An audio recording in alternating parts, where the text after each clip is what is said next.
The abandoned hospital stood at the edge of town like a tombstone, grey and crumbling under decades of neglect. I don't know why I went there that night. Boredom maybe, or the lure of urban exploration. Everyone in town said it was haunted.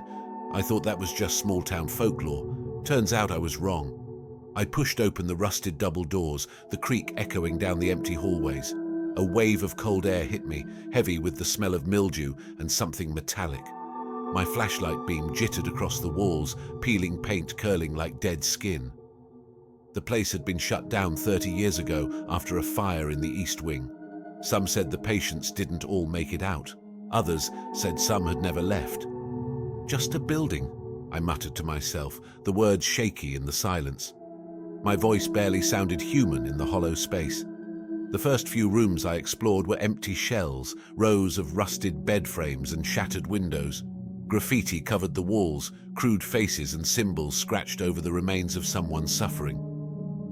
I felt uneasy, but I told myself it was just the atmosphere, that is, until I reached the operating room. The room was eerily intact. A rusted surgical table stood in the center, its straps still in place.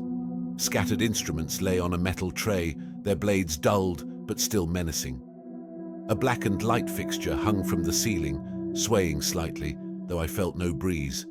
My stomach twisted as I stepped closer, my flashlight catching something scratched into the surface of the table.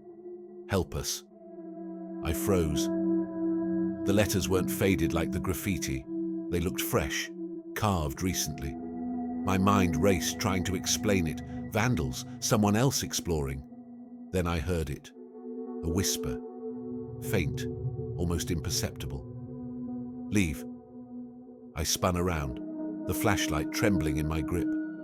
No one was there. The hall beyond the room was empty, stretching into darkness.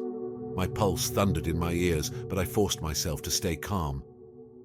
Maybe it was the wind, I thought, or my imagination. The whisper came again, louder this time. "Get out!" I backed away, stumbling into the operating table. The instruments rattled, one clattering to the floor. That's when I saw it. Movement in the corner of my eye. I turned the flashlight toward the doorway and my breath hitched. A shadow stood there, tall and humanoid, but wrong. Its limbs were too long, its head tilted at an unnatural angle. It didn't move. It just stood there, watching. "Who's there?" I stammered, my voice cracking. No answer. The air around me felt heavier, pressing on my chest. The shadow took a step forward, and the sound of it echoed. A wet, dragging noise.